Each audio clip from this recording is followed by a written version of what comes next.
When the UFA schedule drops, there are always two games that you must circle on your calendar. Tonight is one of those games. The three-time UFA champion New York Empire come to D.C. to go against the Breeze. Good Saturday evening, everybody. I'm Tyler Byram. This is Will Smolinski. We are so excited to have the game of the week here with you today. However, the stakes, Will, are a little bit different than what they are in the past. Historically, this game is what determines who's going to be the number one seed in the UFA playoffs. This time, however, it is a battle to see who can keep up with Boston in the East Division. Will, these two teams are not like your mom and dad's Empire and Breeze squads. So, what's a little bit different this year? Start at the top. I mean, the head coaches, Charlie Hoppus, Daryl Stanley, not there this year. First time in a long time that we've seen a DC Breeze Empire matchup that they're not there. We got roster changes. Some guys not in the league anymore, some guys on other rosters throughout the league. And that's just not even speaking to the roster changes for today. I mean, New York's coming in, and we really don't know what to expect with out of some of these guys. And the same thing with DC. They've had absences for different things here and there. So, I mean, we really a lot of unknowns tonight. Throughout their history, there have been some phenomenal games in this rivalry. Let's take a look back at how these two teams have fared over the past couple of years. Welcome to the UFA's Game of the Week. The league's fiercest rivals meet once again, and while it's been one-sided for several years, until last week, the Breeze could always lay claim to being the last team from the East to beat the Empire. When we last saw these two foes, a championship weekend berth was on the line. DC was looking to rewrite the script as an ode to their former coach. But as the buzzer sounded, it was New York's supremacy that stood out. The New York championship train just keeps on rolling. The New York dynasty has been the best this league has ever seen.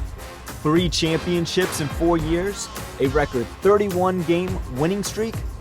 That is until one fateful day down in Atlanta. My goodness, it's a Callahan and a gift. Yacht versus Burnett and Ramsey, and the defense wins. And the Atlanta Hustle have knocked off the two-time defending UFA champions 20-15. And with their first loss since 2021, the Empire welcomed back a former franchise star in Week 6. Jeff Babbitt led his hometown team to a stunner, snapping New York's 30 home game winning streak in the process. The Empire fall here for the first time in 6 years. That left the division lead wide open for the taking. A battle for first place commenced in Boston, with the Glory knocking off the 2 standard bearers of the division in one weekend. This one, end zone. It's tipped out the back. Boston defeating DC for the first time in franchise history. So today's New York and DC encounter has a different tune. The division favorite is anyone's guess. And today is each team's last shot to stay in the race for first place. A big stage. We know that these two franchises, when they show up, they always deliver in this matchup. And today, these two squads have players that are both familiar with this big stage and also players that are new to this stage this season, Will. Yeah, and both teams, I think, have really had the first half of the season to adapt to that and kind of get themselves ready. And the story for today is really how does that match up? Boston put together an incredible weekend last weekend. Very few turnovers for them against New York and D.C., and so now we get to see the other side of that. We can see those two opponents come head-to-head today. Exactly. I think for these two teams, games that neither team expected to lose last week. New York not expecting to lose at home to Boston, D.C., with the opportunity ahead of them to really lay claim to holding on top of the division. They were unable to get it. And as we look at our head-to-head records between these two teams, DC has not won against the Empire since 2021. That is 6 straight games favoring New York. You see the all-time record there. DC pretty handily being on top of the matchup early on in the original AUDL. But again, 7 overtime periods between these two teams. I believe I counted it 13 times the games were decided by 1 point. It's been a phenomenal show each time we see these two teams out there. Yeah, and the last time we saw them in the Eastern Championship game was, I think, one of the best professional ultimate Frisbee games I've ever seen. I mean, very few turnovers, very clean ultimate. And, I mean, New York looked like a buzzsaw. And this year, it's all, I don't want to say it's all coming apart, but things are changing. The 3-time champion, they have multiple streaks coming to a close. You can see the East Division winning streak came to a close. That one, it stretched across 3 seasons. The home game winning streak had fallen apart, as well as the big one, losing down to Atlanta in week 2. Yeah, I think they're trying to get their feet back out under them. You know, they lost some really big pieces, obviously. I think that's been extremely well covered. And, you know, that's going to make it so that it's tougher to make some of the big plays. We saw in the replay package, you know, Ben Yacht getting skied. We don't see that very often.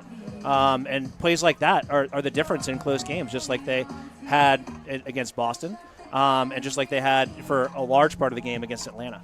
Well, Will, here's your Smo's keys to the game. What do you have here for DC? Midfield madness. The DC has played really well in the midfield of their offense. Their offense is the best in the league. They have the best O-line conversion rate in the league, and they do that from the midfield, either coming from the backfield up to the midfield or coming from deep space into there. And then they need to remember it's just a jersey. Lauren Boyle has been talking about this since before the season started. New York is just like any other team. All that Empire is a jersey. And for Lauren, this is something that she has talked about since day one. This is what got her the job of having the New York game just be a game. It's not anything different, but making sure you have that championship mindset and ready to go.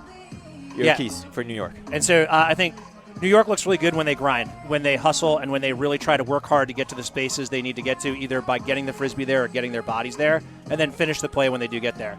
And then they've run into some troubles on defense, and against DC, this is critically important. You need to be very careful when you're switching, because DC will roll, they'll switch flow directions, and so if you become too reliant on that because you don't trust your individual head-to-head matchups, that can really open up DC's offense even more. New York having an extended huddle here to get ready for this one. The Empire won the toss and they elected to receive. DC will start on defense here on their home turf at Carlini Field. Here, DC, they have won 7 straight games, dating all the way back to last year, with their last loss being against the same Empire. But, as we said coming into this one, Boston's currently in first place. Both these teams are tied for second. The team that wins this game will be tied at the top of the standings with the Boston Glory.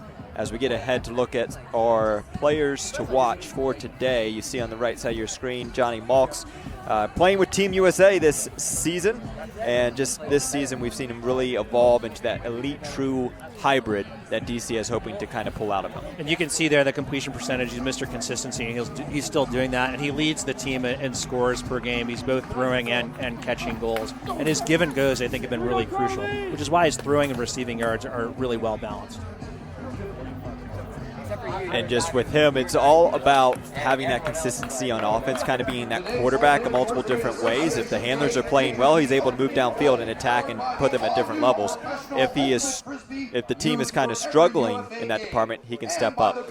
Then on the flip side, we're talking about Jack Williams for the Empire, the 2022 championship weekend MVP. He touches the disc a lot, but Will, you have a unique perspective on him and something you don't normally see from top playmakers. Yeah, I think that he does a really good job of subtly taking over games. You're not going to see giant plays from him. He's not going to be one of those players you're like, I can't believe I just saw somebody do that. But where you will see it is in the stat sheet. If you know Ultimate and you know how the disc is supposed to move, you will see him implementing really important pieces of moving the disc sideline to sideline and opening up other players. So New York receives the pull. On offense is Ben Yacht, Charles Weinberg, Ethan Fortin, Solomon Rushmeyer-Bailey, Jack Williams, Oliver Chartok, as well as John Randolph. So first look at this offense, a retooled offense here for New York, missing their key pieces from last year, Jeff Babbitt and Ryan Oscar. And one thing that we were talking with assistant coach for the DC Breeze, Alex Crew, was telling us the one thing that's a little bit different this year for New York offensively is they don't have a player like Oscar that can completely flip the field with his throws and just put it in different spots and completely change how teams play defense against them. Yeah, and specifically that, you know, the way that he would do that with some of those flow switches and putting it out to space really kind of changes the way that you have to play defense. You can't really be just focused on one part of the field. You need to make sure that you kind of have both lanes covered. Ben Yacht with the inside throw ahead to Charles Weinberg, who has really stepped up to that key offensive handler role in place of Ryan Oscar. The two created a nice tandem over the last couple of years for this team, and he's really grabbed the reins and really showcasing his full abilities here for this squad. Randolph on the sideline being guarded by Troy Holland, who's making his 2024 UFA debut here for the Breeze. Team really excited to get a player of his capabilities back on the field, as a diving attempt by Isaac Lee, a little bit dangerous, and there is the foul called as Solomon Roshmeyer Bailey will walk it up. But those are the plays that Isaac Lee is trying to provide for this team, being a key player on the defensive line, and I do think that is a dangerous play that we see there. And we have time called on the field. Yeah, I think New York feels like they're kind of stuck on that sideline. They were having a real hard time trying to get off. Their reset, even if they were getting it off, it was really hotly contested, and they were not able to continue flow back over to the other side of the field. And, you know, Isaac Lee there, I think that if you're a youth player watching, I think one of the things you need to think about is, like, do I really have a chance at this when the other person's body is between me and the Frisbee? And kind of putting yourself out there is not what we want to see. It's not going to keep players safe.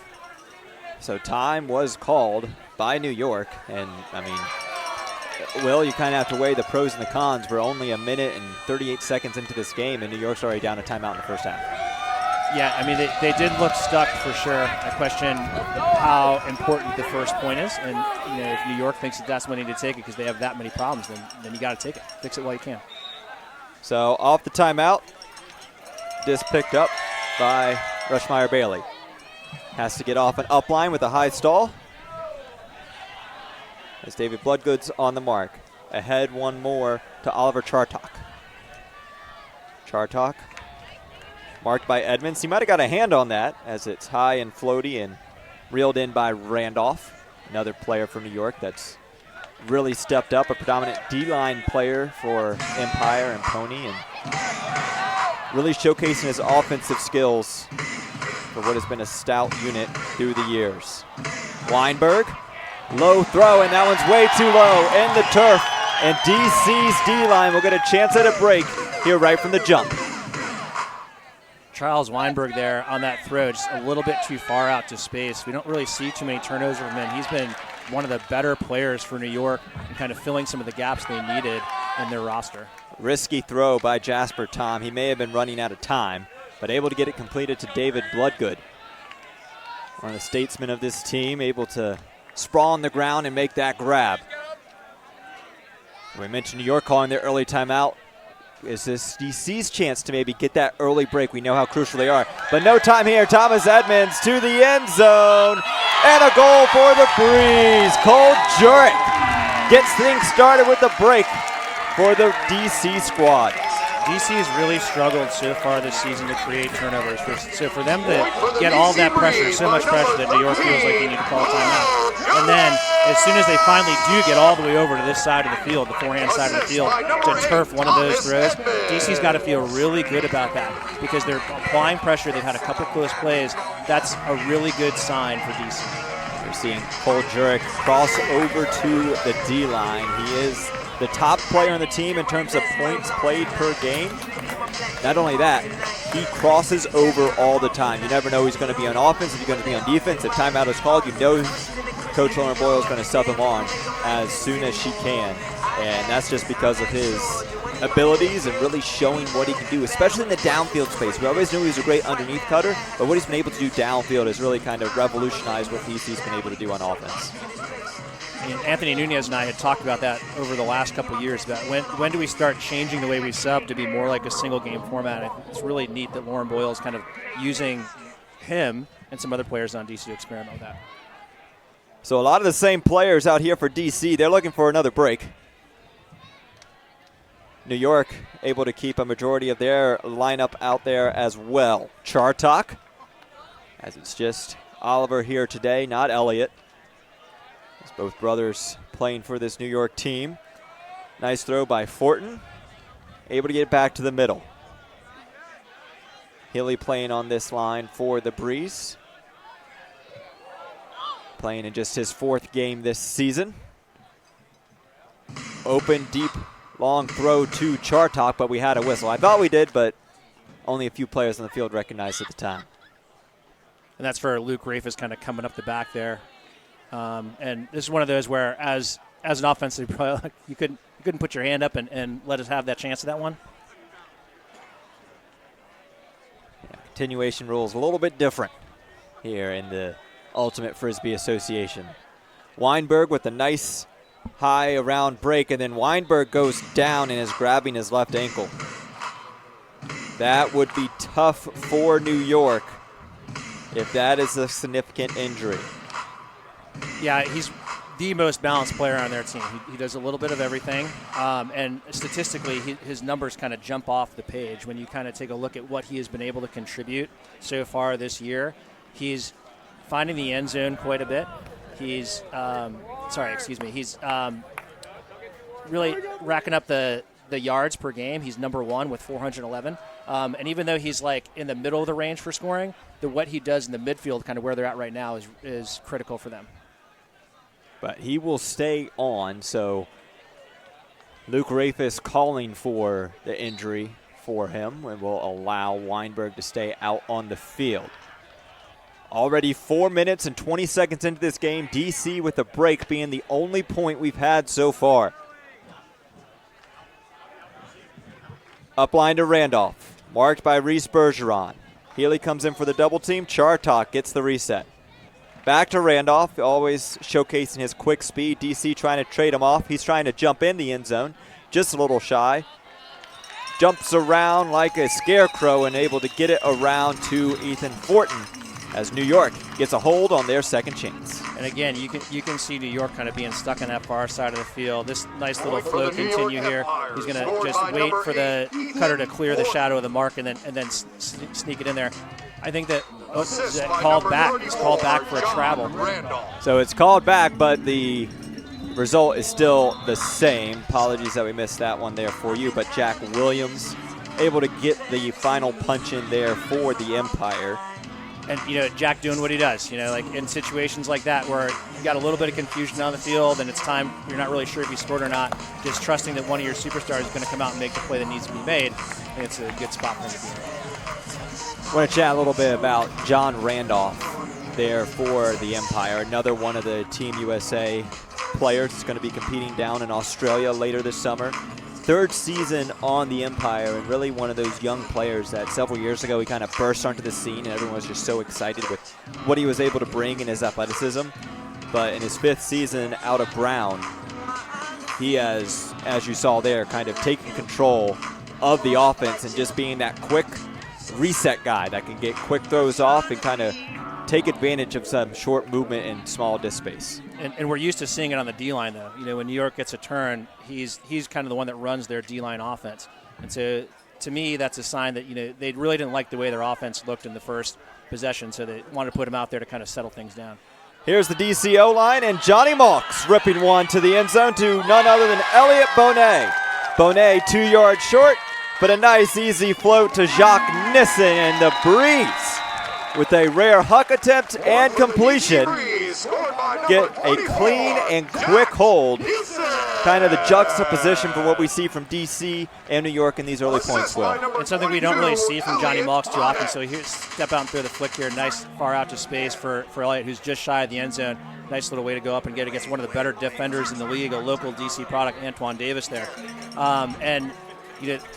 Johnny's really only been throwing about one a game. And so I think that when I start to look at offenses and you start to say, like, how confident they feel, a play like that where a player doesn't normally put themselves in that position, that's DC kind of stepping up and be like, hey, we're ready for this. We know we're the best offense in the league. We're going to show it. We can beat you how we want to beat you, where we want to beat you. Well, you said about one huck per game for Johnny Malks. It's actually 12% of the team's hucks come from Johnny, which is a lot for the Breeze. We're looking at two of the bottom three hucking teams in the league.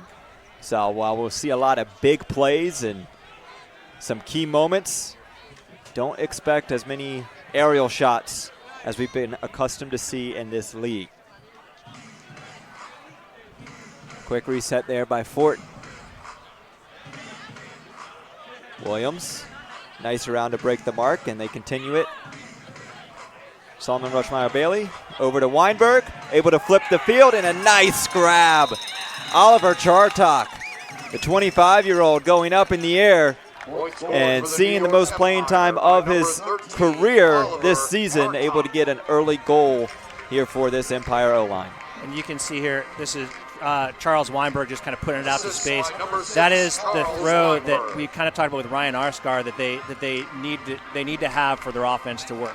And once you start being able to kind of reverse fields like that, and having Charles Weinberg, who's had a spectacular season so far, being able to do that and kind of be like, all right, we can build off this, we can grow off this. If we can switch the disc, switch flow like this, then we can do something more because the defense can have to now start covering it. 11th goal of the season for Oliver Chartok.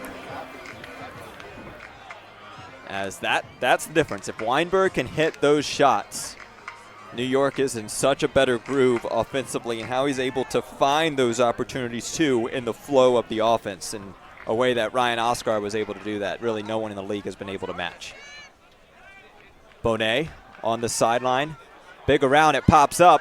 Monroe trying to tow it. He gets a leg down before getting it to Bonet.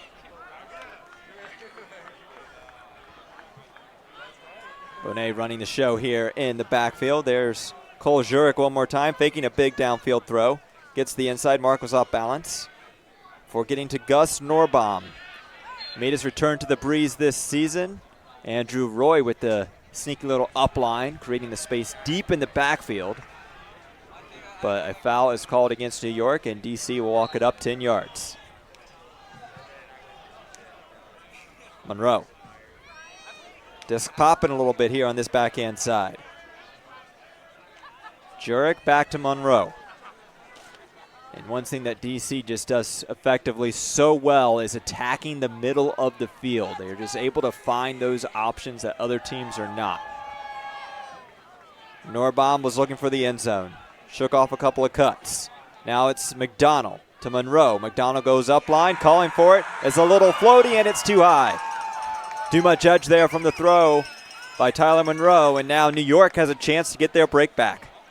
And I think a little bit of a miscommunication there for Rowan. I think that Tyler's kind of thrown to the open space, and Rowan is kind of running to where he thinks that he can get to. This could end up being the end of the first quarter here. You know, if New York can pull out a break here and end up even, we're back where we were when we started this game. And last week, the narrative was for Boston and New York was getting the break opportunities and how they can capitalize off them. Boston was 5 for 6 in their break chances. New York was just 3 for 6, and a drop there costing New York possession. Can DC quickly punch it in? Jurek, the nice around, rips it into the arms of Jeff Wodach. I don't know how much more we can sing his praises. It feels like, you know, every season we talk about Jeff and how he's changed his game and what he's doing. So here's the turnover. We can see Rowan just, instead of going towards the back line, was going towards the sideline. And this is going to be the drop right here. This is the kind of thing that'll kill you in games like this when they're so close.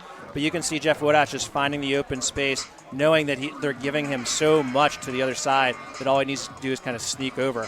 Talking to Lauren Boyle before the game, she's just singing his praises about how, you know, he's playing so well. And not that necessarily it was unexpected, but just like it's a great tool for them to have, that it's making them move around some other players because he's doing it so well. Exactly. They had to recalibrate what their thinking was going to be this season. And instead of him maybe being kind of a depth piece on the O-line, he's been a key cog in how they've been able to be effective and be the best O-line in the league. We'll have more on that later because right now it's New York's O-line that is out on the pitch. The drop that last point was by Caleb Seaman in just his second game of his UFA career. You know, Nunez was talking about how young this team is.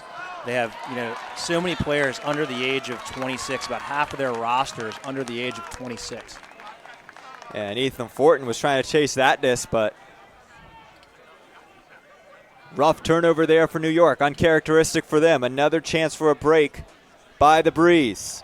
Big up line by Bloodgood. No one down there to continue that cut and get power position. Jasper Tom slashes in front. No one sees him as Bloodgood has to go for the coin slot over the double team. Jay Steen filling in the backfield here. New York trying to catch up, give themselves some good matchups. Again, attacking the middle of the field, Troy Holland, who had limited role this season, but now is back and just changes this D-line entirely. Edmonds looking to attack, has the reset. Him and Bloodgood with some two-man action. Just waiting for cuts to develop. McCutcheon in the front of the stack. Opts for the inside. This is Holland.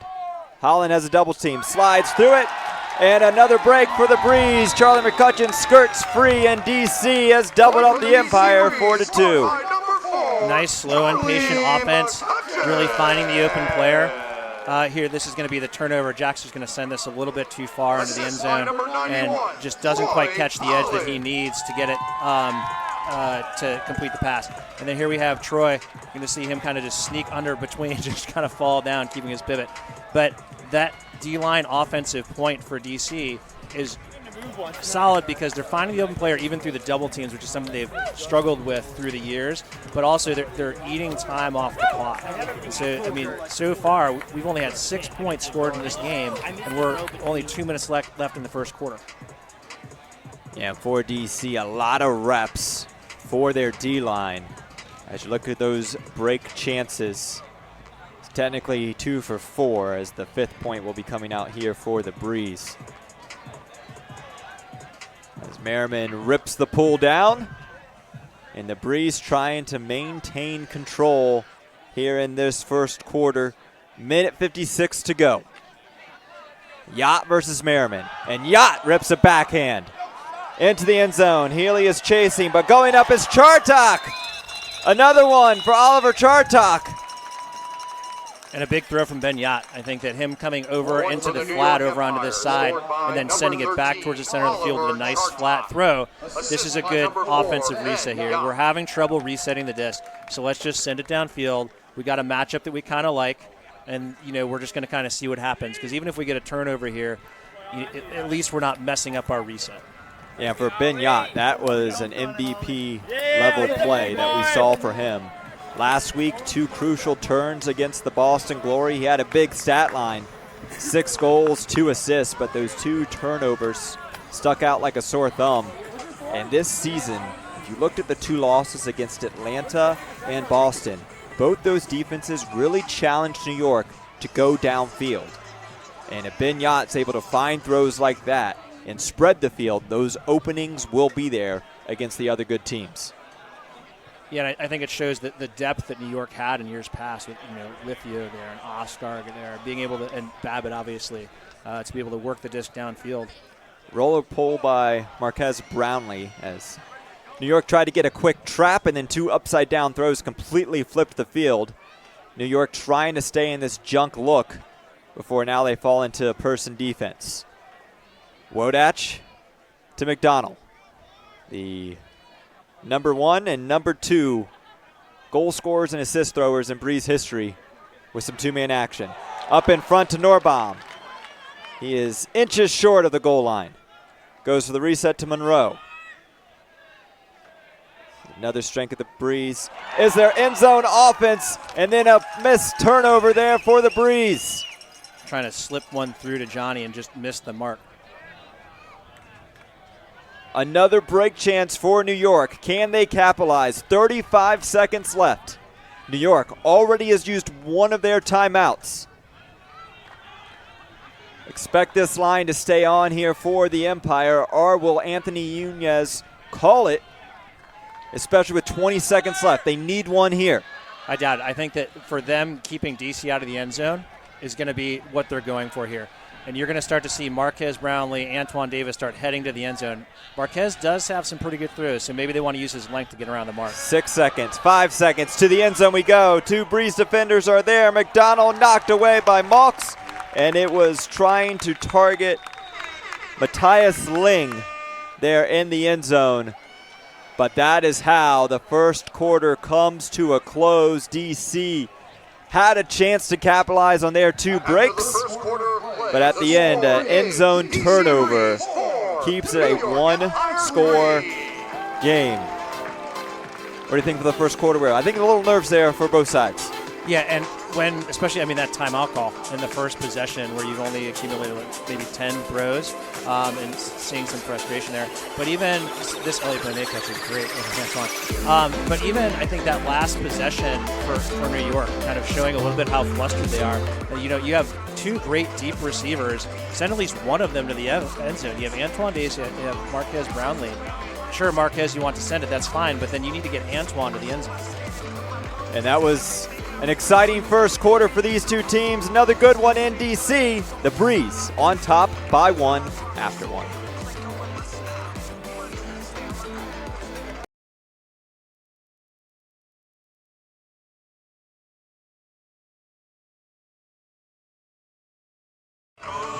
Here in DC, second quarter is underway as New York is pulling to DC. Break opportunities on both sides. DC able to take advantage of two of them, and New York able to take advantage of one of them. That's how we at this 4-3 score right now. Elliott Bonet, the young, talented Frenchman, has been all over the AUDL stat leaderboard as Cole Jurek rips it inside. A nice, beautiful throw to Bonet, as the leading goal scorer for the Breeze gets one more. This is a beautiful backhand inside break. They make it so look so easy. For the first couple of weeks, we're talking about getting used to the disc. We talked to Anthony Nunez about it today before the game, and this is one of those signs that they're starting to get it. To get that kind of inside edge and make sure that it doesn't kind of flatten out again with this new disc, and it still kind of maintains that trajectory, so it kind of nestles right into Elliott's hands. That's a sign that these players are getting used to the new plastic. So leads the team with 23 goals on the season in just 6 games. That is third best in the UFA. But if you actually factored in goals per game, as the two players ahead of him have scored more, they've also played more. So he is up higher in those marks. I think currently in contention to be the best rookie of the year in this league with what he's been able to do, and been able to just have such a key role on a very good team in DC. Yeah, I don't think anyone who saw the Beach Worlds is surprised by that. He's an incredible athlete. New York able to get it quickly up to midfield. Merriman and Yacht, again, always going to be a fun matchup with those two. It's gotten a little feisty through the years, but both competitors enjoying the challenge. Fortin with the slash in front to Jack Williams. Williams, risky inside back throw, and then a turnover by Fortin on the reset. A negative turnover there for the Empire, and now the Breeze are going to work. And I want to notice for the Breeze, they also have Jacques Nissen out there, as there is a block.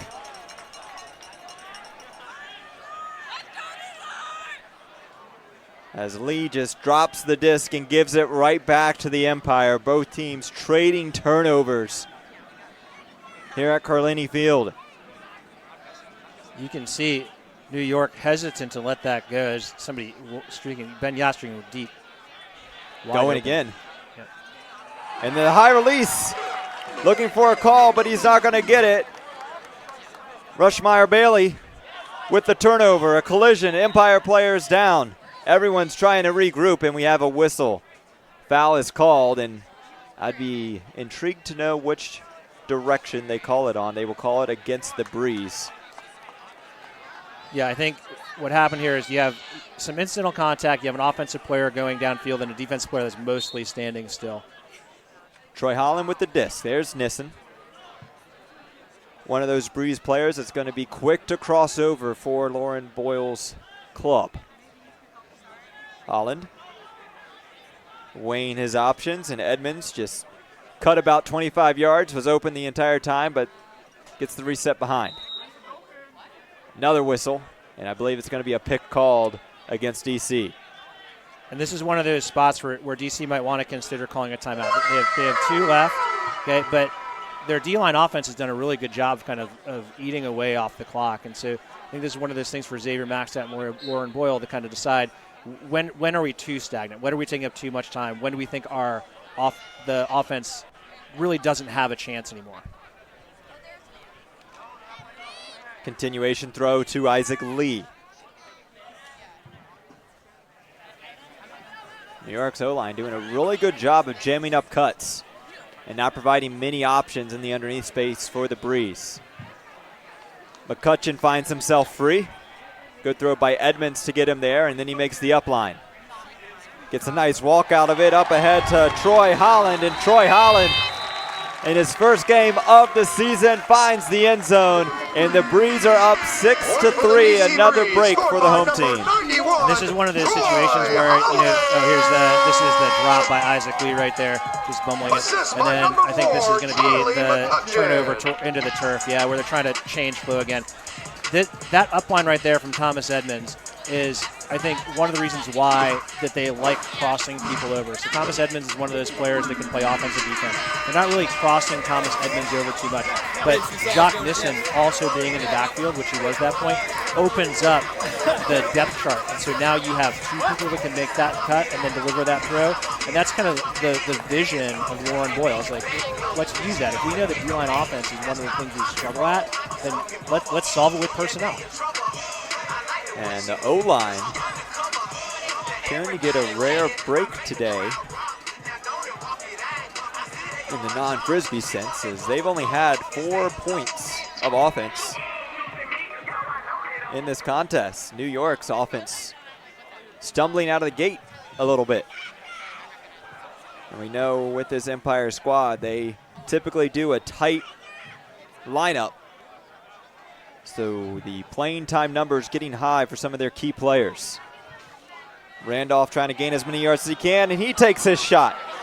Going deep to Rushmeyer Bailey, and Luke Rafis on the chase down, sends it away. That is an incredible play from Luke. He is behind by about 3 yards. That just hangs just enough for him to come up and get under it. This is a good shot. I like John Randolph taking this. I think that him coming over to the O-line, because they're struggling a little bit, is good, but Luke is just a little bit too fast. The disc hangs a little bit. And way to finish that play for Luke. Oh, they're calling a foul. He's coming back. So they call a foul, and New York will have the disc at the front of the end zone. Rushmeyer Bailey to pick up. Randolph trying the swim move to get inside. Jack Williams trying to do the same thing.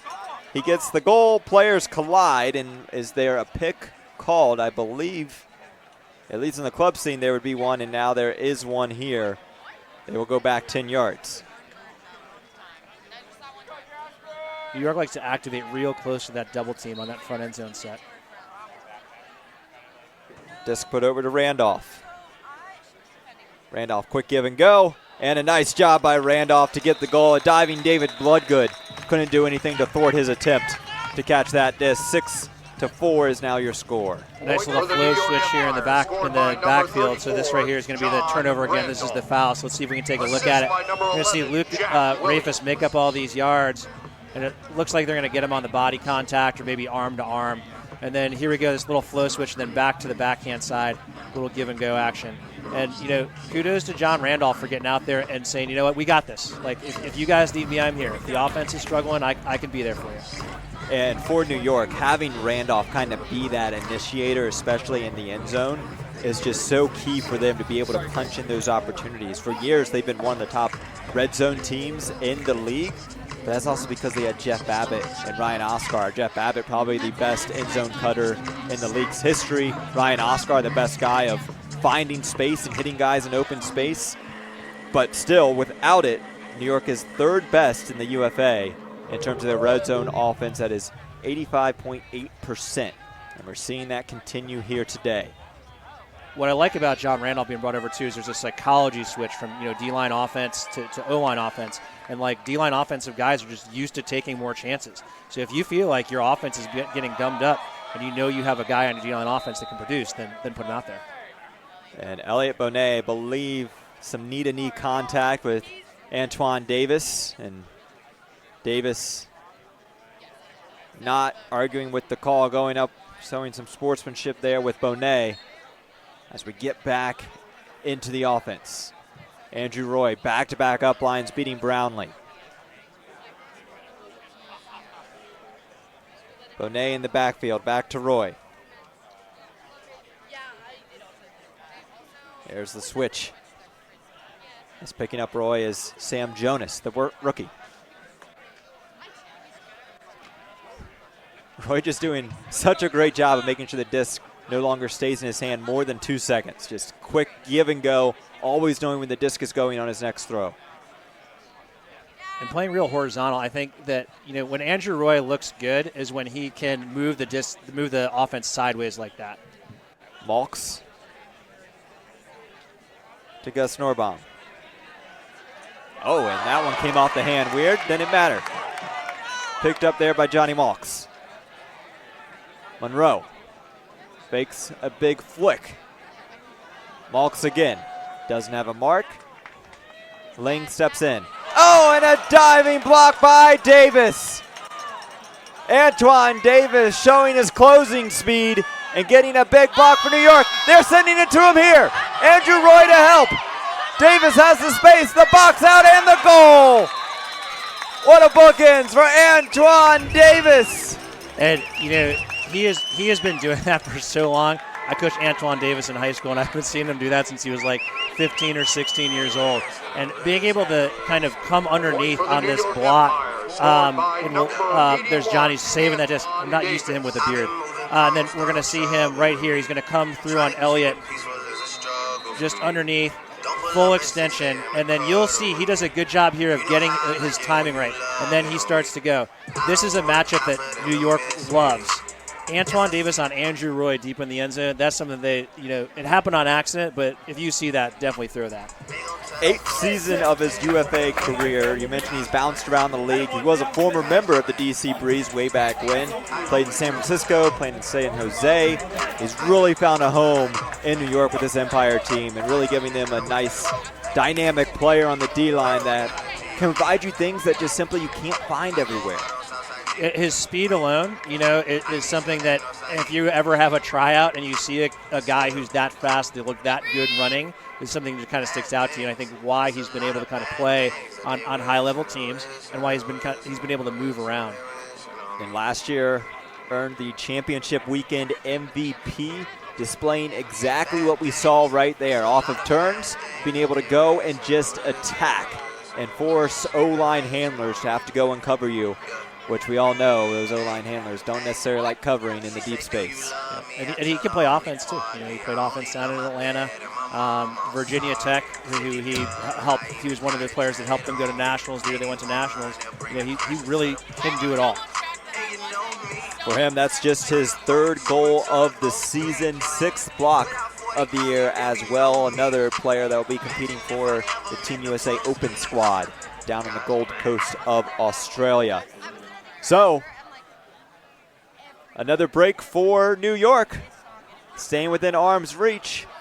And I think that's also the momentum that this Empire team needed a little bit after all of it was on the side of the Breeze. And I think it starts off with John Randolph. I think that him coming onto the O-line and putting up that big throw, I think that can energize a team. McDonald goes up. Back to Monroe, and then Monroe almost fell out of his seat, but able to get it up ahead to Malks. Jurek.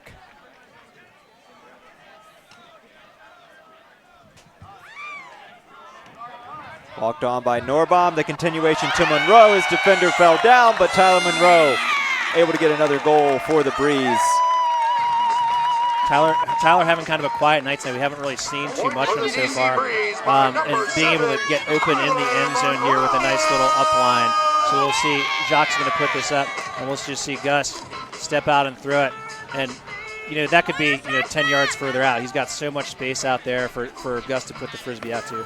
It's a well-timed cut, open the whole way.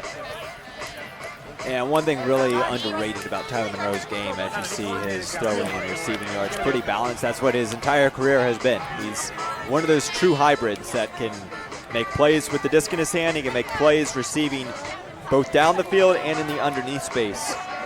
And returning to the team in 2022 really helped kind of elevate this offense to another level.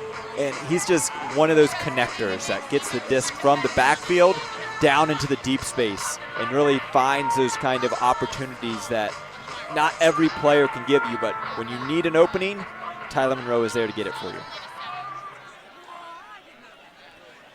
Here's New York. Haven't seen their offense out in a little bit. After back-to-back O-line reps for the Breeze. Yacht there in front of his own sideline. Breaks the mark to get it up to Fortin. Isaac Lee matched up on him. In the backfield is Chartok. Continuation around to Weinberg. Weinberg takes a shot. Merriman's trying to help, but then reeled down by Jack Williams. A.J. Merriman seeing that flow just a tad too late, just a half a second too late running onto it. And that's the kind of thing you want to see if you're a DC fan, because that's something they do really well, usually in larger spaces, not necessarily in the end zone. But you can see here, Jack's going to go because he gets Jasper Tom overcommitted to the break side, and then A.J. just realized a little bit too late that he needs to come over and help. Nice little love tap here by Merriman as he was making his way off the field. It was our player to watch in this game for the Empire. Burst on the scene when he was an outstanding college product in UNC Wilmington, playing for the Seamen when they had their big Nationals run over a decade ago now at this point, along with Xavier Maxtat, then two playing a few years together down with the Wilmington program. And just doing it for so long at such a high level, and has found his home on the New York Frisbee scene. Oh, and Rowan McDonald with a rare drop. And a chance for New York to tie here. This is a critical point for New York, and it looks like they just called their second timeout of the half. And with 2 minutes and 43 seconds on the clock, that timeout is called. And my, what a difference it will be, and that's just a rare mistake by McDonald. Yeah, it looks like his feet get caught. He's like trying to stop, and his foot catches the turf weird, and he's kind of off balance and falling forward. But it's not very often that we see Rowan make a mistake that looks that clumsy. You know, sometimes he'll throw the disc away trying to do something a little cheeky, but you know, clumsy is not a word that you think of when you think of Rowan McDonald. Here's the East Division standings. This is what we're playing for. We're playing for the team that is able to win tonight. We'll move into a tie with the Boston Glory for first place in the UFA East. Both the Breeze and Glory have split their head-to-head games this season, so we'll have to go break into tiebreakers to see how that would plan out. The Empire, they also have split their games against the Glory, so a lot at stake here. Things could come down to tiebreakers as we're back in New York's offense, finally finding a rhythm, trying to punch in a break, and they do. Quick and easy. Jack Randolph quarterbacking that point. Yeah, and a nice little slash cut from Jack Williams from the front. And again, that's like we said at the open. Like it's not a superstar play. He's not skying anybody. He's not making up 10 yards while the disc is in the air. He's just playing good fundamental ultimate. Here, Randolph get it right here, and then Jack's just going to slash across the front end zone towards that front cone. For DC, it's just some of these turnovers, like they've just had these throughout the entire season. It's almost like a plague, where you just have a turnover that you aren't quite sure what happened and how it was generated, but all you know is you have to run back and play defense.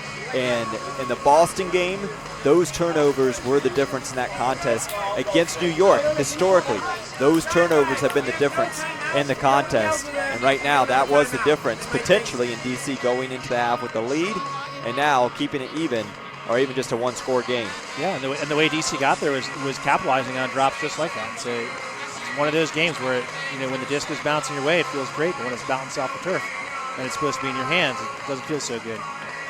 Somehow the Frisbee gods always make sure we have a close one when these two squads meet. Jacques Nissen made a nice grab to save possession there on his own end line, as DC stuck deep in their own territory.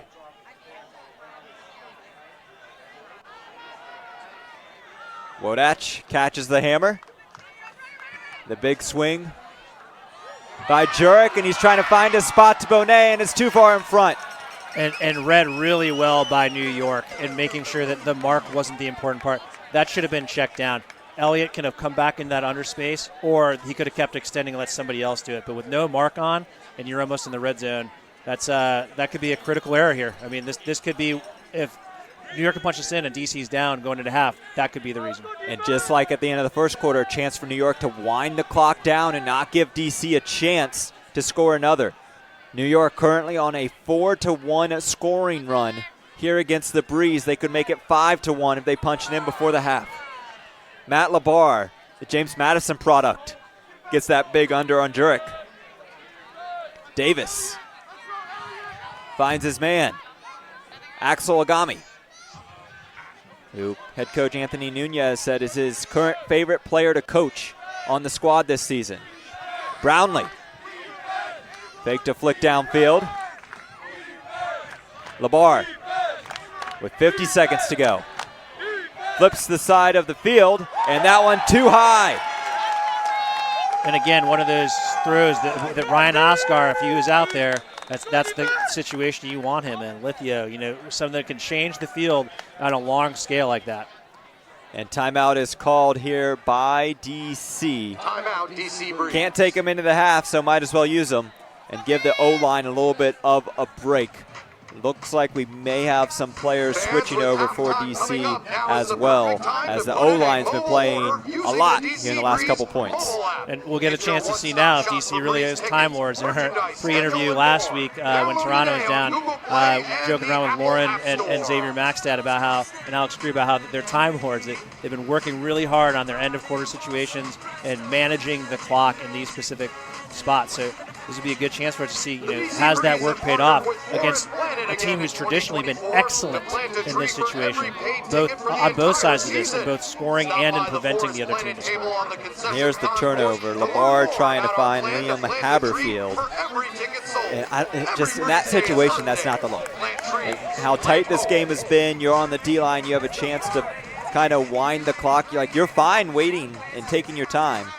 Instead, now DC flips the script, if you will, and we'll have a chance to punch one in before the half. Here's a huck from Roy. It's short, and Yacht rips it down. DC crossed some guys over. It was a chance for New York to do the same as well. The two-time MVP snags it out of the air. Back in his hands one more time. 30 seconds on the clock. And they're just going to get these quick resets and wind it down. Yeah, they're going to stick right here. I don't think they're going to try to get any closer until they're going to try to shoot from somewhere around that red line. And look for that to come at around 4 or 5 seconds on the clock if they time it right. We're at 8, 6. Disc in front, throw in. Oh, and a miscommunication. Oh, no. 3 seconds left here for DC. New York quickly trying to get back defensively. No one in the end zone for the Breeze. They didn't recognize the clock. The rip comes. Looks like it's going to be short of the end zone. And Yacht once again skies over the crowd and takes it out of the airwaves. And if you want to know why he's one of the best players in the league, it's it right there. I mean, everyone else looks like they're tiny in it. And that, I mean, even that play, just undercutting Cole on a throw that is short. Oh, you hate to see that. Miscommunication. Sam Jonas couldn't read his thrower there. And then here's the shot. No one was down there for DC. There were 3 New York defenders, but no one went in the downfield space to even provide an option at the half. Big crowd here in DC. They know the stakes of this matchup. They know it's always a good show when it's New York and DC. Some early breaks for the Breeze, but New York has stormed back here at the half and now have a 7-7 lead. You're watching a big game in the UFA East on WatchUFA.tv.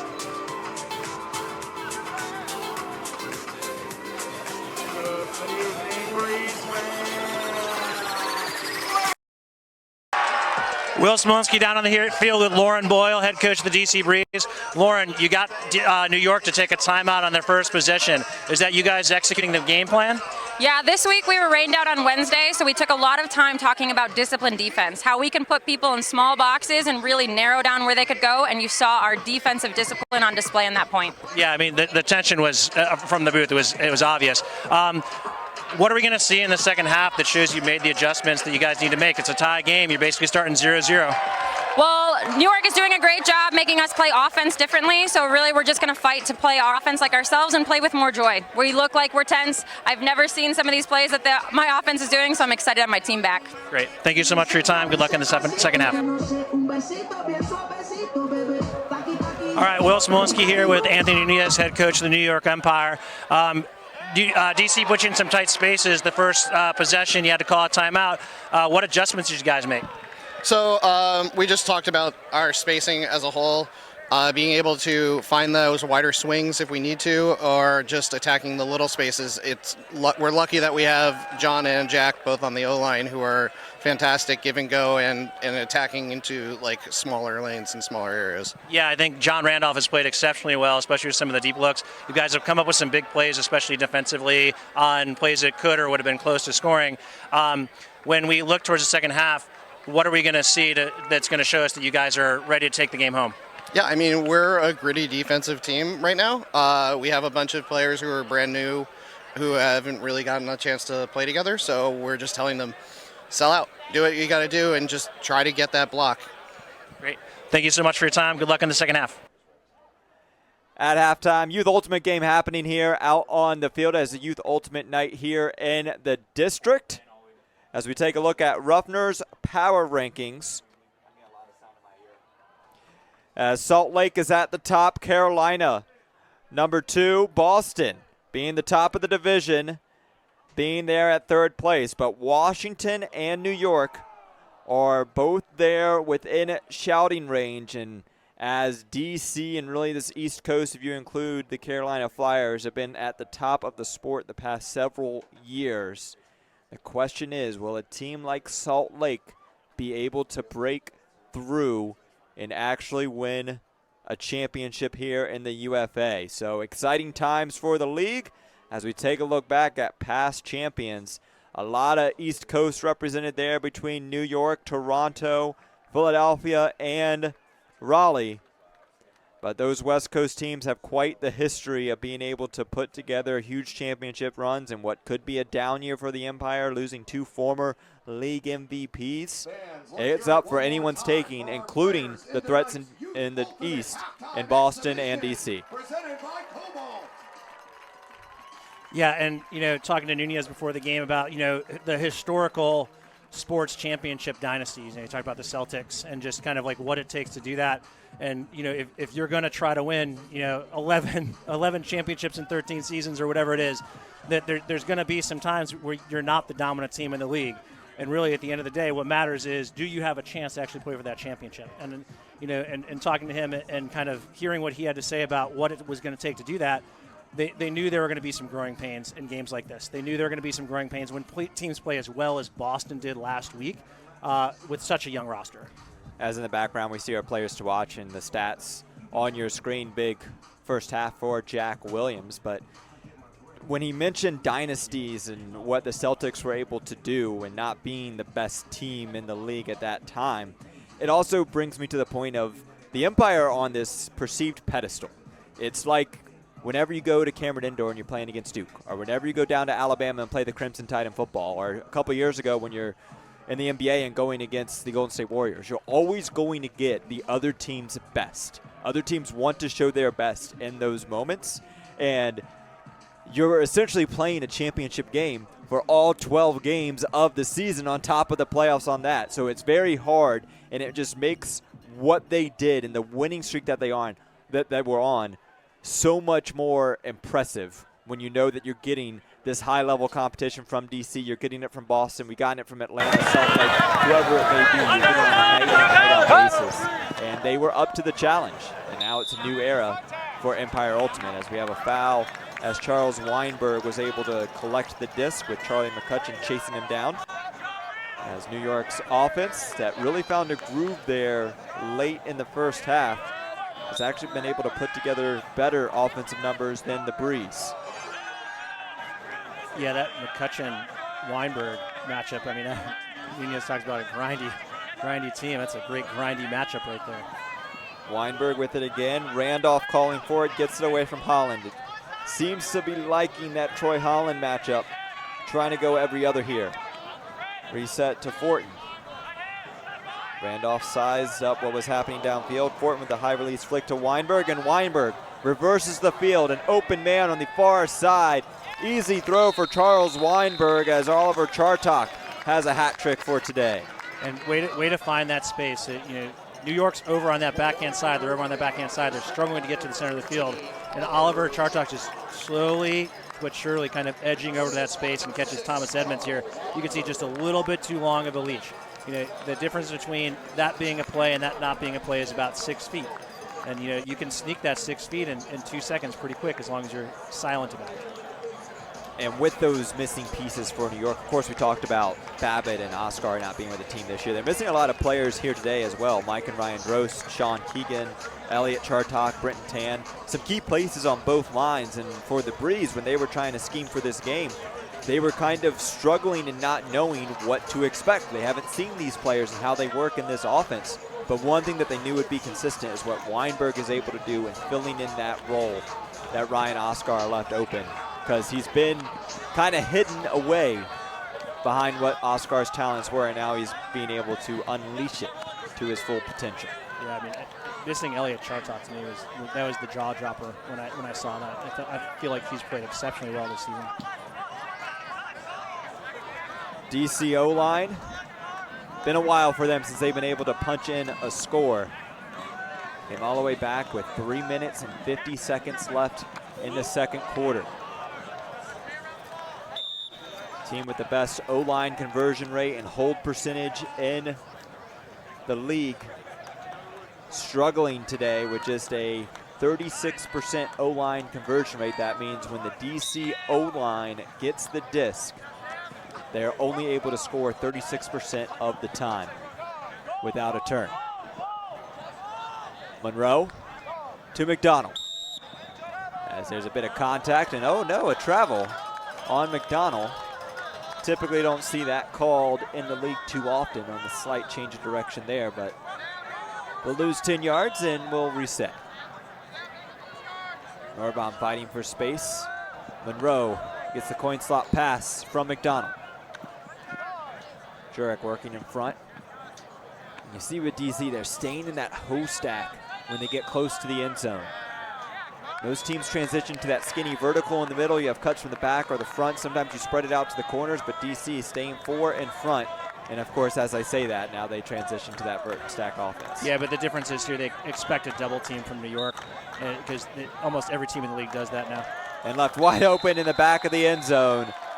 Cole Jurek for the, excuse me, no. That is Elliot Bonet able to catch that disc. Another goal for him. Yeah, and good awareness by Gus to just kind of dip it over the top. So you'll see here, as soon as they go to vertical, they kind of run almost like a zipper, but Elliot doesn't move. Just have 2 cutters that go off to the side, and then Elliot's kind of standing in the back all by himself. A good heads-up play for Gus to see that. And, I'm also surprised that New York didn't throw a double team on. That's something that almost every team in the league does in that situation now. You see Bonet, just such a phenomenal rookie season. Those are his stats for today.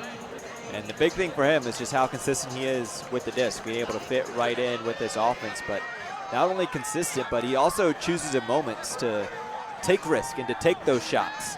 And more often than not, he's able to convert on them. New York got a hold to start the second half here. See what they do on their second point. Randolph matched up by Edmonds on this point. And the contact there from David Bloodgood chasing in on Ethan Fortin. Those are 2 former Philadelphians there matching up against one another. And we saw New York bidding a bit against DC's O-line in the last point. Here we see referee kind of maybe trying to clean that up a little.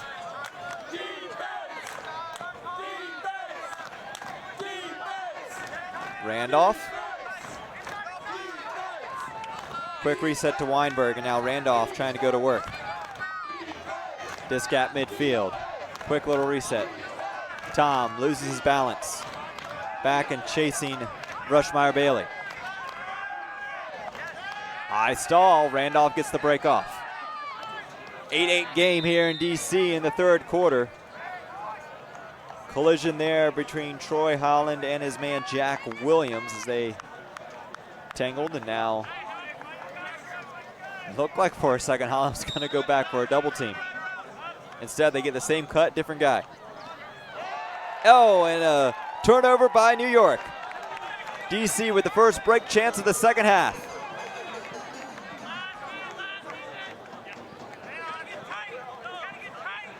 Jay Steen, Edmonds. Everyone just kind of on the edge of their seats, anticipating, knowing the moment here for this game. McCutcheon gets open. Holland. Jasper Tom to Holland one more time. A break for the Breeze, and they go on top here in the second half. And this turnover for New York that started this break chance is something that New York has kind of struggled with is double cuts. Here we're going to see this end zone offense from the D-line. For DC here. You see just this nice little dishy backhand to Troy. Nice little upline cut to the front cone. But New York has had an issue sometimes where they have two cutters in the same space, especially really early install counts or really late install counts. And so that pick call that happened over in the corner with Troy Holland running into Charlie McCutcheon is because Charles Weinberg and Jack Williams are both over in that space. And I think that if you're New York, when you start to see stuff like that, you need to be hashing it out on the sideline. You need to be talking about, like, where are we looking to go when we're in this space? Because having two people here is not to our advantage. Pull from Merriman. DC back on top. And with their D-line on the field, looking for another. Chartok. A nice inside break, runs it through. Yacht, two-time league MVP. Randolph.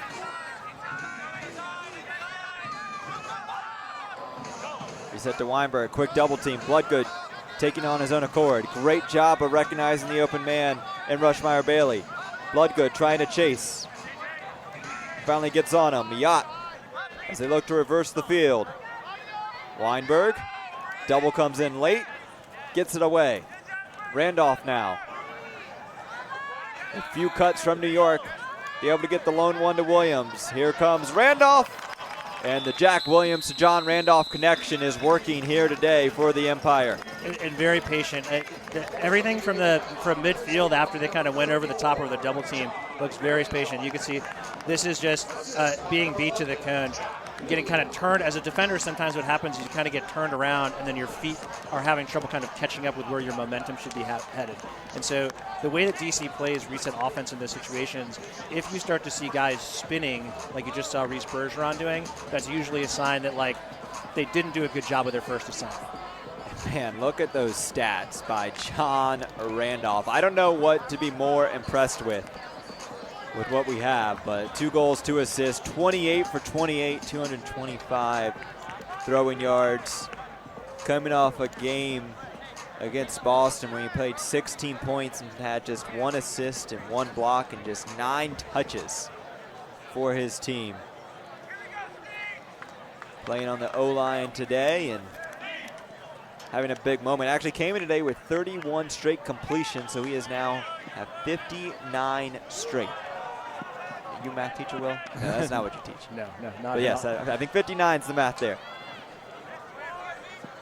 So DC's O-line, they're out on the field, and they've had quite the turnovers today. And if you look at the turnovers by the Breeze, they have been all by offensive players by them. Andrew Roy with 2, Gus Norbaum, Tyler Monroe, Johnny Malks, Cole Jurek, all with 1 turnover apiece. And just going down that list, those aren't guys that typically give the disc to the other team.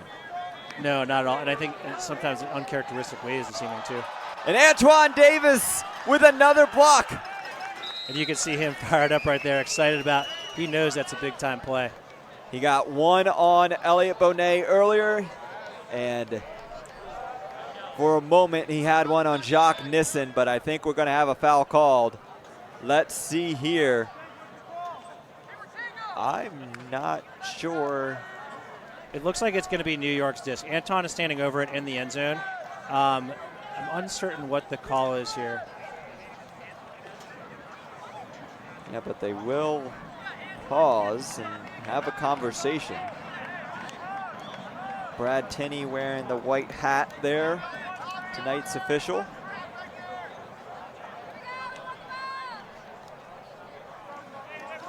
And it looks like it's going to come. New York is going to get it back. I think that might be an unsportsmanlike and a delay of game by the Empire. But they will keep the disc. And you see DC there. Oh, almost a Callahan.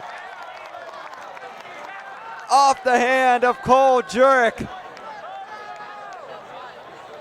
That's another for New York. I mean, they had the one in Atlanta. They also had the one in the playoff game last year.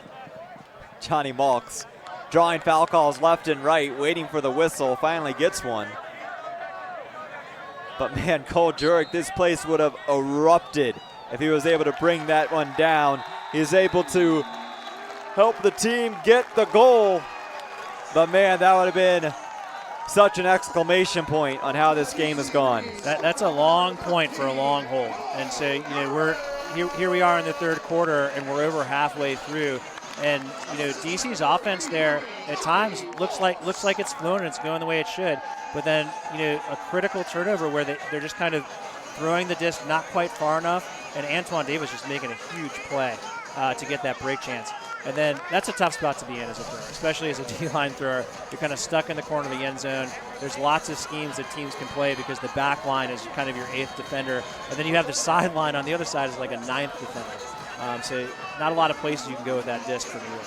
There's Jurek's stats on the season, having a phenomenal year. Second on the team in assists entering today. Tied for second on the team with a plus 23 mark on the year.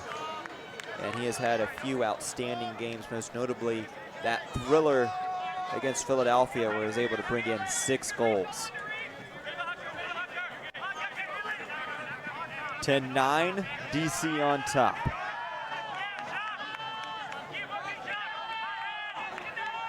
This is where New York has run into some problems in the past. They've got it to the center of the field, but then they're having trouble switching to get all the way back to the side. Williams to Chartok. Back to Williams. Yacht streaking deep. That's where he goes. Does he get him? He does. When Yacht gets a step or two like that, you got to deliver it. And there he goes with his motorcycle celebration to tie it up at 10. Yeah, and I mean, when you see Ben Yacht going to the end zone like that, and he's got that many steps, you're exactly right. Especially when you just put it on a platter like this. This is really well put. Not too far, not too short, not too much edge, just right to the spot where AJ can't cut it off, and it's not going to go out the back of the end zone.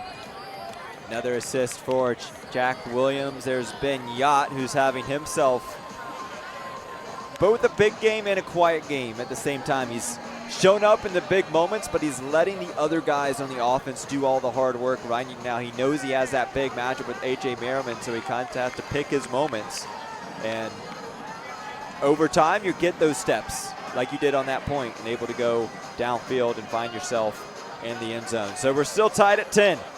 3:30 left to go in the third quarter as that one goes out the back from Marquez Brownlee. Yeah, I mean, for Yacht, for me, the thing that stuck out so far is really his defense. I just think that you can tell why, you know, last year they decided to slide him over because he has really come up with some plays that he's a little bit out of position, but he still finds a way to finish it. Brownlee matching up against Andrew Roy, one of the deep veterans in this league, as the call is made.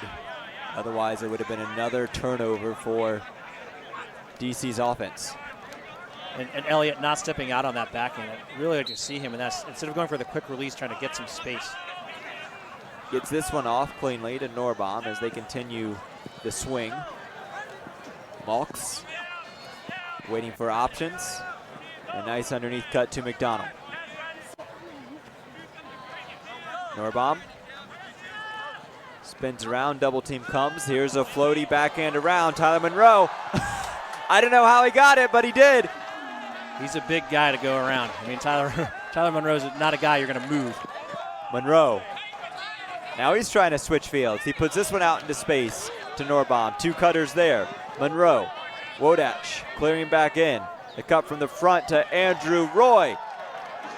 Just out. Oh, and Marquez Brownlee gets the block. And no, it is a foul on the throw right away. Andrew Roy knew he was getting that call.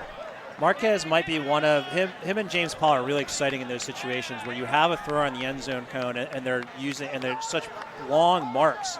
It's an exciting place to see them play defense. And we've really seen Brownlee develop as a handler defender over the past couple of seasons, and it's just very challenging going up against him the whole time. A hammer from Monroe, and DC converts in the red zone one more time. Johnny Malks this time able to get the goal. And find the space in the end zone. So New York's going to get caught switching around here a little bit too much, and Johnny Malks is going to find the corner. And for this nice little, that's the foul from Brownlee, and you can see he does kind of get his hand a little bit. And here we're going to see backfield, and then Tyler's going to see Johnny doing jumping jacks in the end zone because Axel came off and tried to cover something in the underneath space. But New York's D-line, which we talked to head coach Anthony Nunez before the game, he's really excited about the youth that they have because he was very reflective on his team and the makeup of his roster of their key players are getting into their later years of their Frisbee career. We're talking about Ben Yacht, Jack Williams isn't getting any younger, Charles Weinberg. Like, they have had some key veterans that have carried them to championships, and now they got to kind of replenish the youth a little bit. And with some players getting into new roles, we're really seeing those young players come in, and they've been able to perform and get these turnovers over the top offensive line in the league this season. And New York has the means to do it. But here, with a minute left in the third quarter, New York needs to decide, are we going to try to take the last shot at this point, or are we going to try to get in a little bit closer and see if we can't get something where we may get another possession after this one. Chartok with a high stall. Oh, Bloodgood so close on that attempt. Fortin to Randolph on the sideline, trying to get off. Edmonds was looking for a travel, didn't get the call. Williams in his hand one more time. 3 goals and 3 assists to his name today. Back out to Williams in space. Williams, inside throw, intercepted by Thomas Edmonds.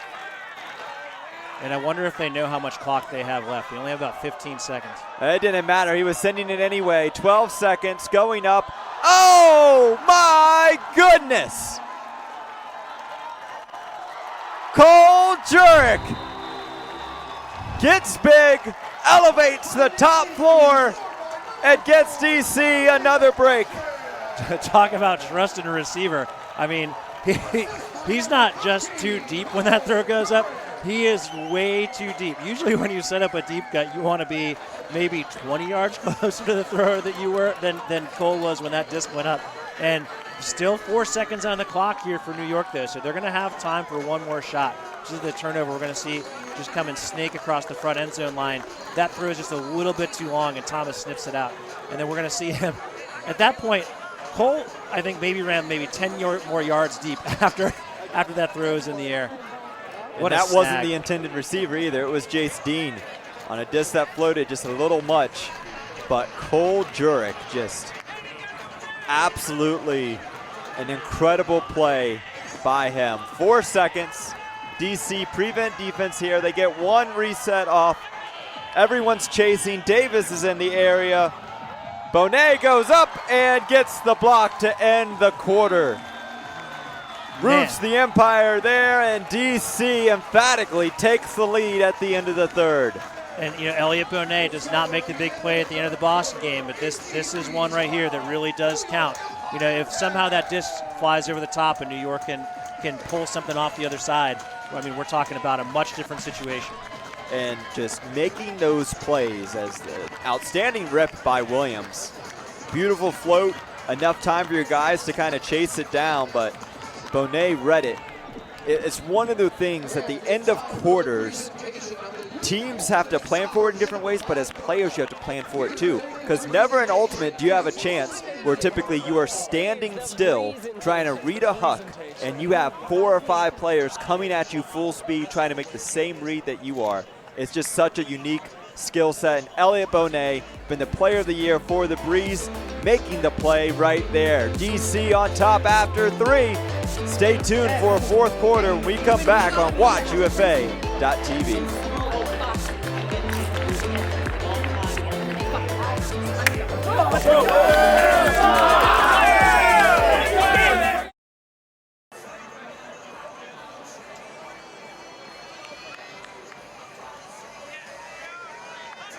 Way here at Carlini Field in Washington, D.C. The Breeze on top of the New York Empire.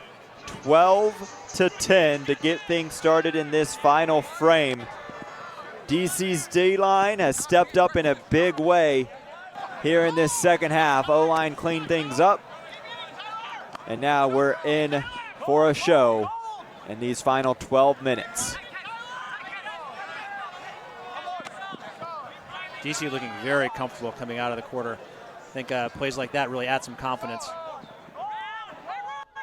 Tyler Monroe to Johnny Malks. Malks has a wide open Andrew Roy, and Andrew Roy walks in the goal, and DC takes their ties their largest lead of the game, 13-10.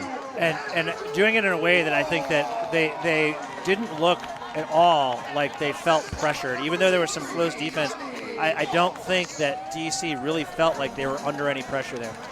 There's going to be, and then we'll see just Andrew Roy taking this up line. He starts that from like probably 20 yards lateral of the throw there, using his speed to get up into the end zone. As DC's offense humming here in the second half. You chatted with head coach of the Breeze, Lauren Boyle, and just how whatever New York was doing defensively really kind of stymied the Breeze on offense. And when the D-line started out so hot, you didn't exactly get to realize what was happening in the moment until it was almost too late. Yeah, and I think what stuck out to me about that conversation, and some of which happened off camera as well, is just talking about like the players playing with joy. So like go out there and have some fun. You're playing at the highest level you can play with some of your best friends. Just go out there and enjoy yourself. Don't worry about the pressure. So here we are, 13-10. Empire offensively need this hold. And we know head coach Anthony Nunez and his former coach with him, Charlie Hoppus, they trust their lines. Rarely do you see crossovers except in like certain strategic situations. But it will be interesting with this young group and some different players how they will try and stage this comeback. But first, the offense has to punch one in. Williams with a phenomenal day today. 3 goals and 3 assists. Randolph with a nice ledger next to his name as well. The throw to the end zone, and Ben Yacht able to score on the mismatch against Jasper Tom. Stepping up in these big moments when the Empire needs him. When I saw that mismatch happen on the A.J. Merriman switch, that's not how I thought they were going to utilize it. I mean, Jasper Tom does a really good job of, pressuring somebody who's, clearly a size mismatch on him here by just racing to the cone. Ben Yacht a little bit faster, a little bit earlier, and Jasper right there. I thought for sure Ben Yacht was going to go camp out in the corner, put his hands over his head, and just say, send it to me, send it to me. 16 for 16, 2 goals, 2 blocks, and an assist. But now here's the question. When does the team try and put their foot on the gas pedal? And that being the New York Empire. As the D-line stays out.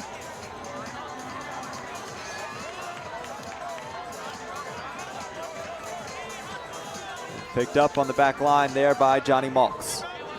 To Roy, 10 minutes, 11 seconds left to go. Still plenty of time. DC cleaned things up. Almost a run through block. Good job by Bonet to watch it all the way into his hands. Nissen.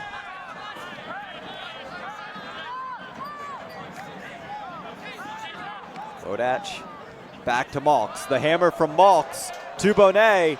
Beautiful spot on that throw by Johnny Malks, and Bonet does it again. And Taj Murthy, I mean, first UFA game, right, coming out and right there to make not just that play, but there was one at the center of the field that he almost snaked as well. I mean, that's exciting ultimate when 2 teams are that close. So this he's going to put this up, and you'll see just Taj just come right across. Oh, he is so close. But Elliott just a little bit further out there, gets his hand up and snags it.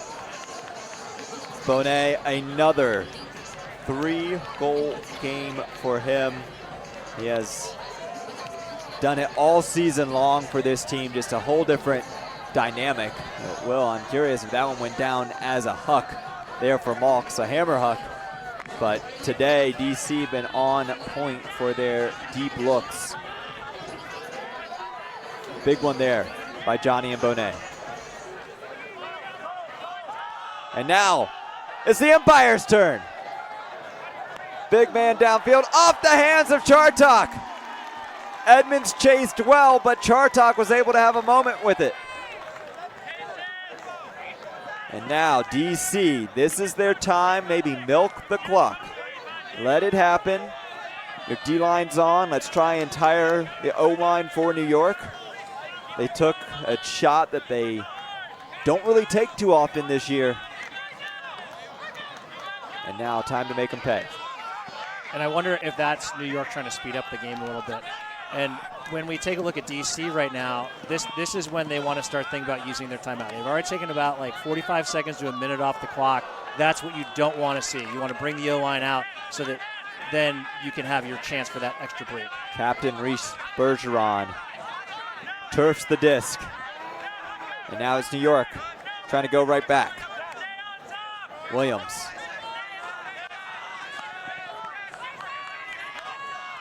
To the end zone, trying to plop it in a sandwich. This time Chartok makes the grab as a beautiful throw by John Randolph. Just put that in the one spot that the two defenders were unable to get. Yeah, I mean, he's sandwiched here, and you're going to see this when this drops in. Sorry, this is the turnover. That's the Edmonds coming over the top, and just a little bit long, hung a little bit. There's going to be the turf from Reese Bergeron here. Just not quite enough on it. And so here, you're going to see he's just going to drop this right in there, right in between the two defenders to the space where they can't go. Thomas Edmonds, A.J. Merriman helping each other out just like you want to see, just a little bit better player by New York. And Oliver Chartok, back-to-back 4 gold games coming in 2 of the biggest games of the season for this Empire team.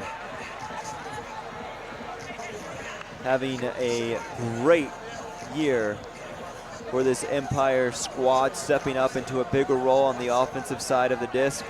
Now up to 14 goals and 9 assists on the year. 8-10 now. Score is 14-12. And we talk about this rivalry. It's been very rare for DC to be up late against the Empire. Typically they're the ones chasing or it's even. So how do they handle this pressure in this moment? We've seen a lot of upside down throws. That's showing you their confidence of trying to handle this moment. And they're fun, and that's what Coach Bull has been talking about since before they even started. Like, let's just go out there and have a good time. We don't need the extra pressure. Earl McDonald's hat almost providing a turnover there for the New York side. Jurek resets to Monroe. I don't know if I've ever seen that one, Will. And Antoine Davis does it one more time. Man, on youth night here at DC, I mean, the stands are packed, and Antoine Davis played out here in Arlington, Virginia, played Youth Ultimate here. We got tons of youth players out watching him. There's probably kids that go to HP Woodlawn now. They're watching him play. It's a great opportunity for them. And to see him come up in these big moments.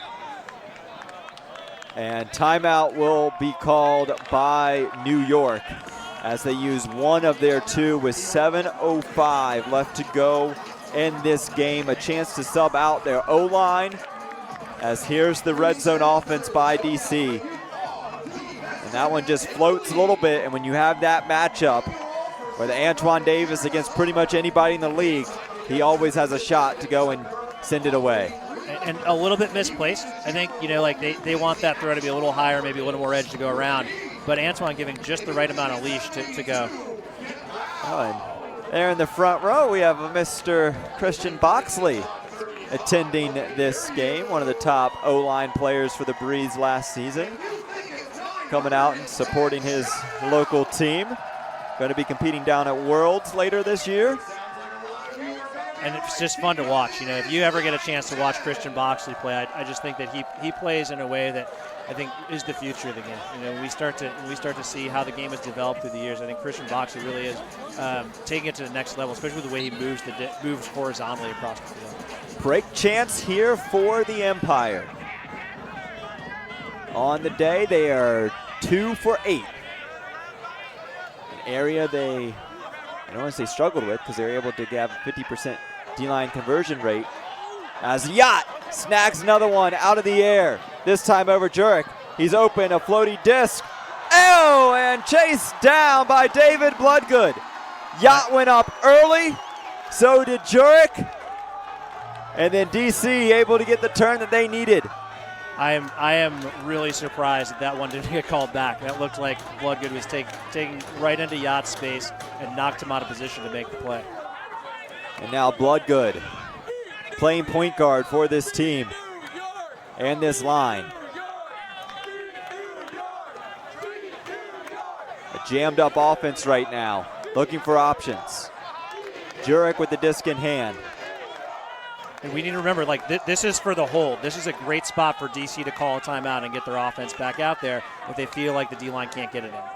5:52 left to go. Jace Dean got that one blocked back into his hand. He gets the call. And a no argument there from Jack Williams. And I'm staring at the DC sideline waiting for them to call timeout. It looks like Xavier might be running over there to get in the refs here, so he can call it when he wants. He wants to see if can he save it. Edmonds has an open man, is on the line. McCutcheon, he has a hat trick. It's a goal. Wow! And driving the bus back to the sideline. That's a catch. That's a look. This right here is going to be the Antoine Davis D. You can see him coming, just close that space. Yeah, that disc just didn't quite go far enough to their sideline. And then here we go. This is going to be Ben Yacht getting over Cole. And then here we go. This is David Bloodgood coming into the space. And, David clearly comes in and knocks Ben Yacht. Is it catchable for Ben? I guess maybe there's an argument there. Whew.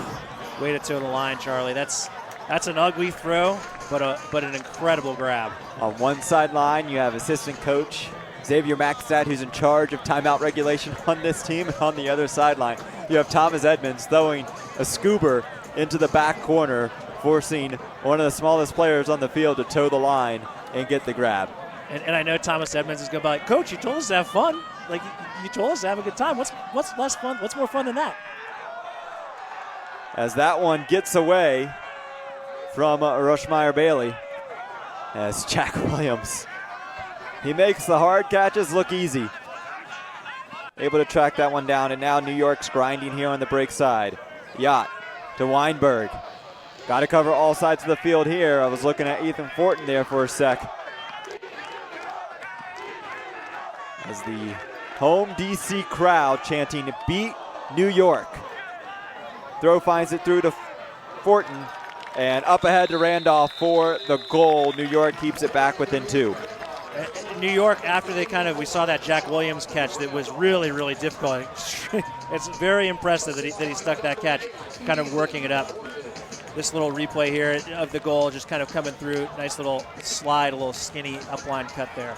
But after the Jack Williams catch, kind of getting several yards, like 30 or 40 yards, very easily, because DC had played so hard on the close side of the field, on the flip side of the field. And Randolph, with his 35 completions in a row today, he's now up to 66 straight completions. And couldn't come at a better time for this Empire squad. Just his 5th game played of the season. He missed their doubleheader weekend against Boston and Montreal earlier in the year. But New York, they need a break. They had their chance there moments ago, as Yacht could not sky over the crowd and bring the disc down.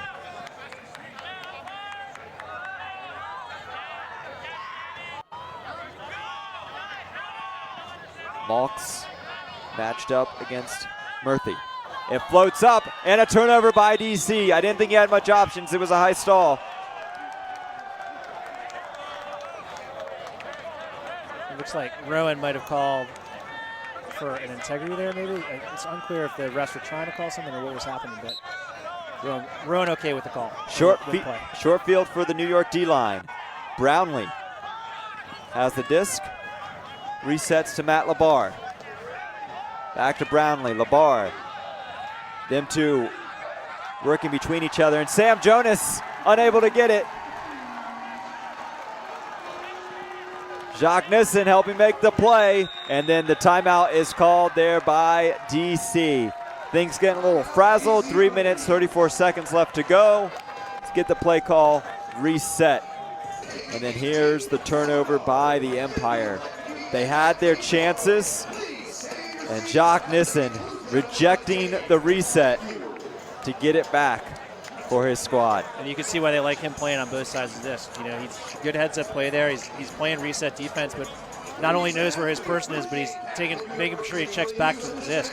That's one of those where if you're just focused on the person you're covering, you don't see that disc is up, you don't know where to put your hand. For Nissen, that's just his second block of the season.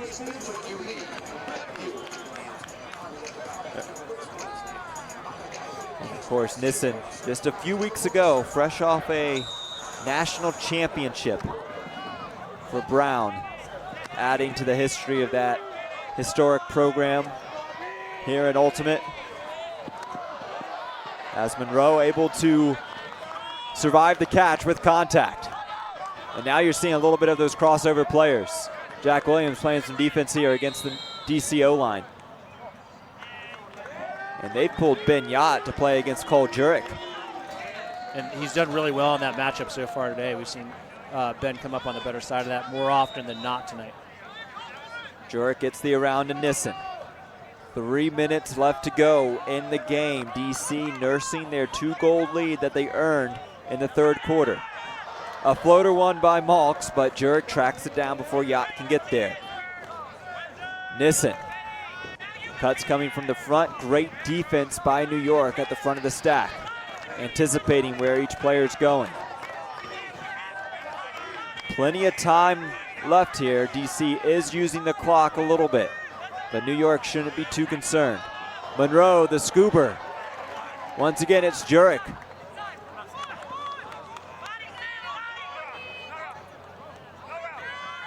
McDonald. Great find to Nissen. He has a double team. Right in front of him was Jurek, who was wide open. And Antoine Davis just kind of prowling inside the stack there, waiting for the disc to go up. Roy, big underneath. Open some space here. Malks to Monroe for a 3-goal lead here in the fourth quarter. DC punches it in. And an important part for DC right now is psychologically they need to make sure that they keep their foot on the gas. Where we've seen DC struggle at points the last several years is when they get in situations like this and they relax too much. They become too complacent. Again, there's that D by Jock. Good eyes on the disc and the no-no celebration, arms spread out. And Tyler just taking a nice little up line there. And, you know, that's DC's ability to take the disc from sideline to sideline and emphasizing that kind of flow side action. And Antoine Davis, for most of that point, is kind of sitting in the center of the stack, taking switches and kind of having his eye mostly on the disc. But when you get that close to the end zone line, he has to start playing tighter to his person, which then open up that space for Tyler to run into. Cole Jurek with a phenomenal game for the Breeze here today, getting it done on both the O-line and the D-line. Making some phenomenal plays.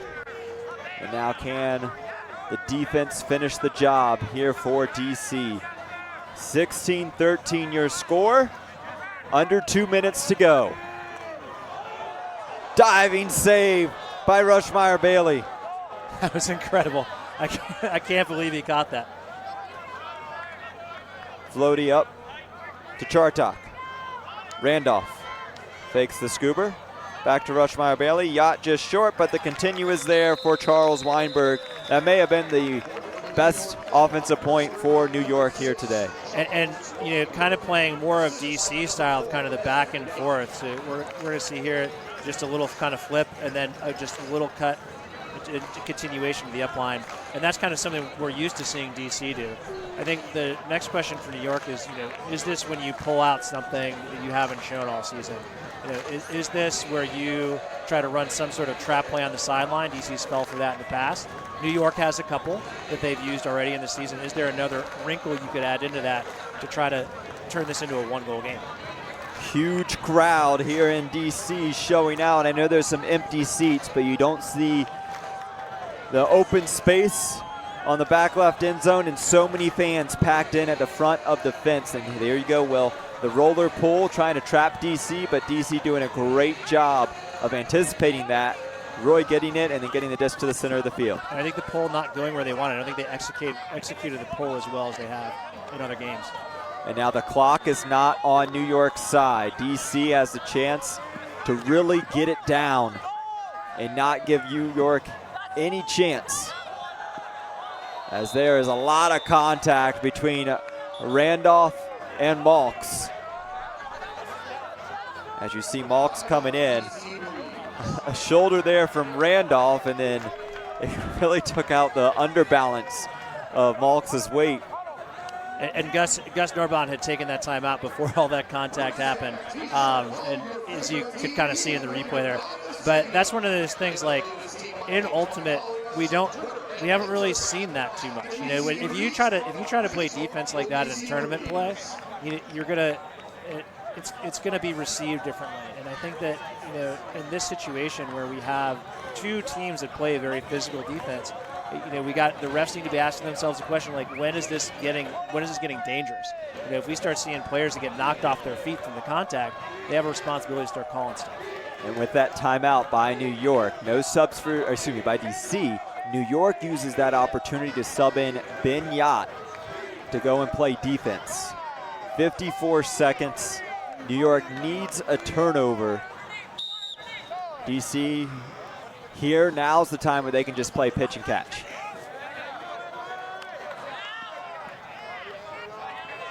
McDonald to Roy. Norbaum. Again, they are perfectly fine swinging the disc, getting these resets. New York not really doing much to try and shut it down. McDonald looking for a call, and he gets it. 30 seconds now left. And DC just playing possession. You know, they're trying to work out the clock here. And I don't think they're going to take a chance downfield, but what I do think they're going to try to do is, if something opens up in the midfield, start to take it. They have a lot of space to work backwards towards their own end zone. And DC fans feeling it right now. A save by Jurek, also feeling it right now. 18 seconds left, and DC with a 2-goal lead. You see Andrew Roy looking over his shoulder for the clock. All they need is as few as 3 throws to end this game. The blade to Norbaum.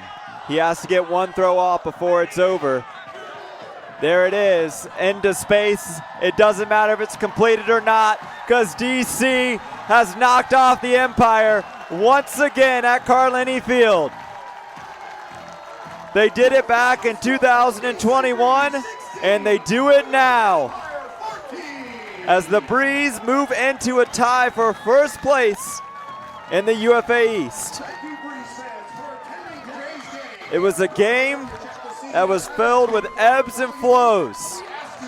As we get one final look at the last couple of plays to keep possession for DC and put the game on ice against the New York Empire. And for the first time since 2018, the Empire have lost 3 games in a season. It's been an incredible run for them.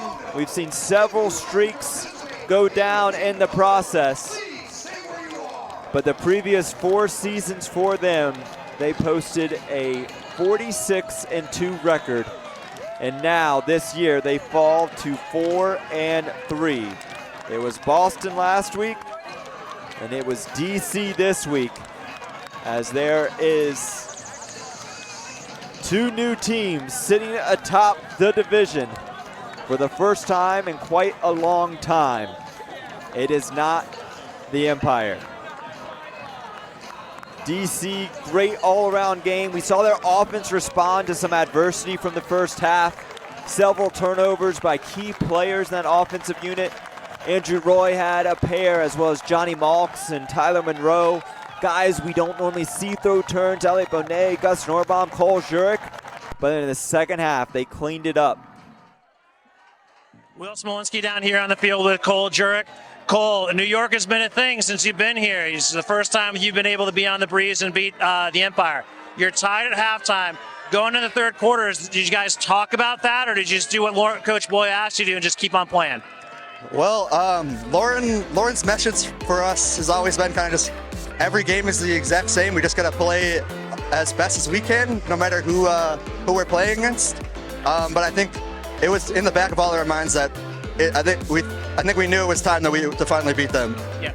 So I love what Coach Boyle's doing, playing on both sides of the disc. And we had a spectacular experience to watch you go against Ben Yacht on both sides. I think that has the playing guys both ways gives us the potential to see that. Which did you like playing better tonight, offense or defense against him? I think I love both, but I think defense is just if you get a block, your entire team is so happy for you. There's nothing like that. Thank you so much, Cole. Go celebrate with the teammates. Great game. Thank you. Back up to you guys.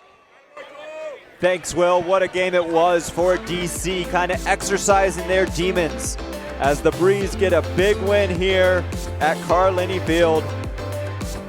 What a day, what a game for the Breeze. We hope you enjoyed this week's Game of the Week in the UFA. I want to thank you for tuning in. For our entire broadcast crew here in DC, for Will Smolinski, I'm Tyler Byram. Your final score, DC 16, New York 14, and we'll see you guys next time.